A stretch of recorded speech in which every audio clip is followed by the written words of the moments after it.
We know there was a bit of back and forth on Commonwealth aerial water bombing capability. Would a bigger capability at a federal level help right now in Queensland?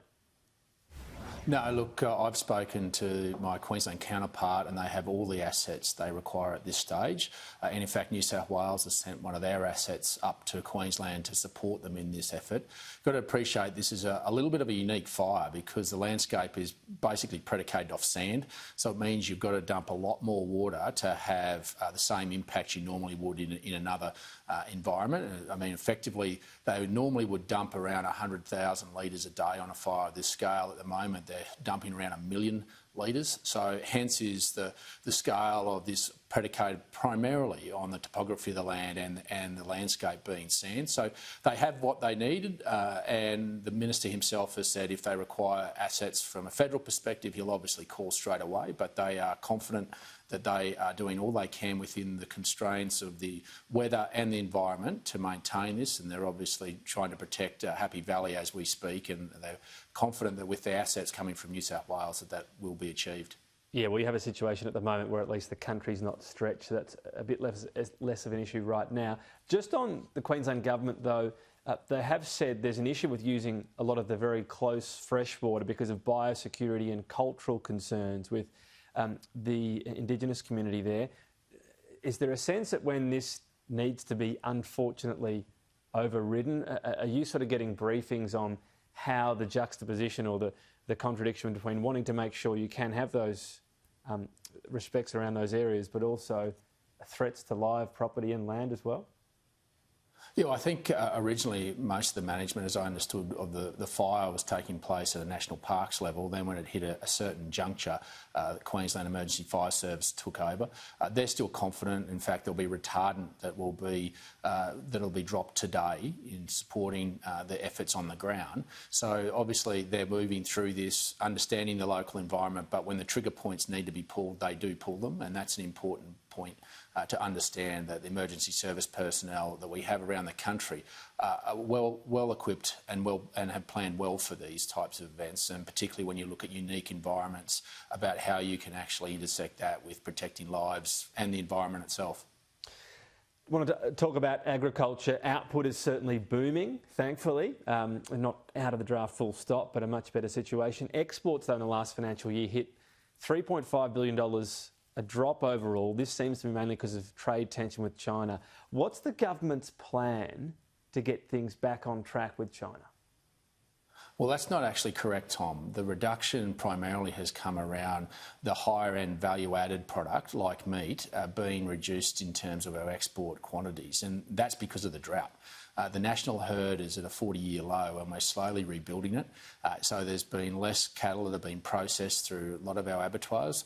We, in fact, hit our China Free Trade Agreement quota with red meat in July, when we'd normally hit it around November. Such is the demand, but we just simply haven't had the quantities because our farmers have had some rain and they're restocking. So that restocking takes time. You need to get your progeny up to a point where they're ready for sale, and that's going to take a little bit of time. So in essence, that's where a lot of the downfall in terms of exporters come from, rather than trade tensions. We continue to have market diversification. That might come then, I suppose. So take your point on those elements.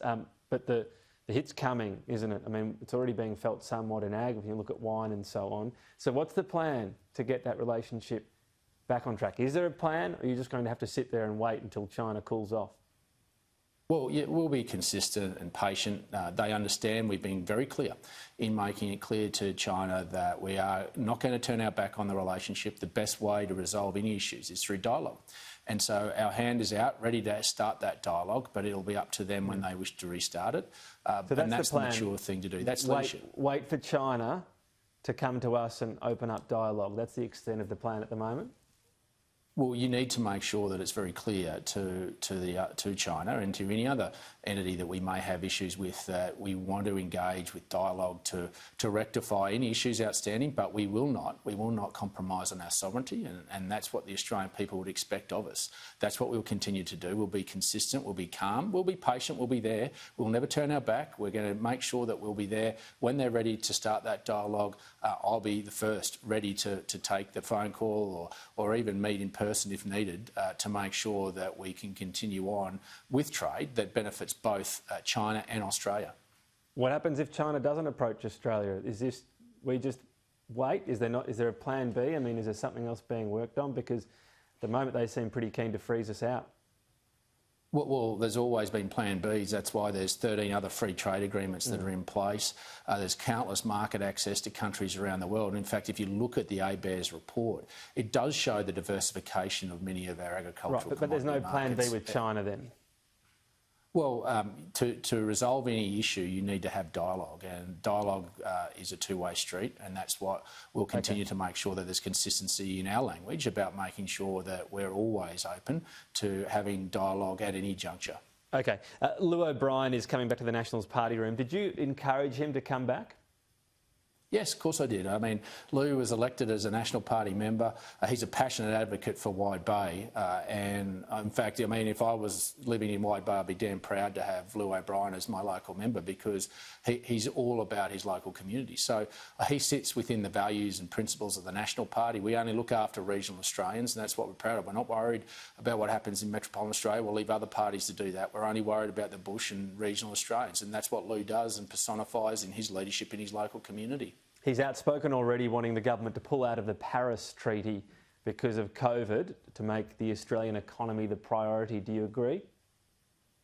Well, this is where you've got to be careful. While he has that view, and I respect that, we've got to understand that we also have a standing in the global community we've got to uphold, particularly when it comes to trade. And these issues are being linked continually. So we've got to make sure that we don't disadvantage regional rural Australians by a philosophical view, but we can still achieve, and I think what we as Nats want to achieve is the commitments we've made globally, and which we have in terms of Paris, we will meet that. But going further, we have to understand who's going to pay for it and how you get there. And that's the challenge, and I think that's really the consensus of the National Party room. While we've made these commitments, someone's going to have to pay, and you should back yourself with technology rather than having a philosophical view of just taxing the economy out of submission. And we can prove that. You know, carbon capture storage is the perfect example. You can reduce emissions in coal-fired power stations by up to 90%. In fact, I've got one of my own coal-fired power stations that are starting that in Queensland. That's exciting. That's about meeting our international commitments, but keeping energy prices down. That's just common sense. But on the Nationals, there is not a consensus view, quite clearly. We've had Matt Canavan already today in the program agreeing we should be out of the Paris Treaty and we should not be using Kyoto carryover credits. We've got strong words as well by Barnaby Joyce. There is not a unified view on climate policies within the Nationals. Specific details, there'll always be varying degrees of views, whether it be the National Party or any party. I think in essence, where the National Party broadly sits is that we want to see common sense. We want to use technology, back ourselves, rather than just taking the lazy option of a philosophical view for the sake of it, without isn't that actual what is happening outcomes. In philosophical view? You've got Matt Canavan saying we need a new coal-fired power plant, regardless of what the states think. Let's just build one in New South Wales and override them. We need coal somewhere. Isn't that philosophical view? Well, I think you can do both. I think you can do both, Tom. I'm in the camp of you can do both. You can live up to your philosophical views of continue to invest in coal-fired power technology. In fact, I'm on the record as having asked the Queensland government, who owns most of the assets, I should say, within Queensland generation assets, they could duplicate Kogan Creek at Chinchilla and basically add to the supply and reduce emissions while they're doing it, but they won't because their business model doesn't allow that. They're taking $1.8 billion a year in dividends that is effectively taxing everybody because they don't want to add to the supply. Couple of quick issues. Still on Llew O'Brien, Vicky Campion is working for him. She wrote a scathing column about Darren Chester over the weekend about a lack of support for SAS and troops. Is that a view shared by you or anyone in the party room? No. And is it appropriate for a political staff to be taking shots at her boss's colleagues in the media? Well, look, this is a contractual matter that Vicky Campion has with the Daily Telegraph, and I would suspect that that's predicated on the fact of frank and fearless opinion, and that may be her personal opinion, but that's not the opinion of the party room. But is that appropriate to have someone working for a Nationals MP and writing a scathing opinion piece on the weekend about one of their colleagues who's a cabinet minister? Well, that's a matter for Ms Campion to consider with respect of what she writes in those articles. I can't say that I've read the article, so I can't comment on the veracity or the tone of it.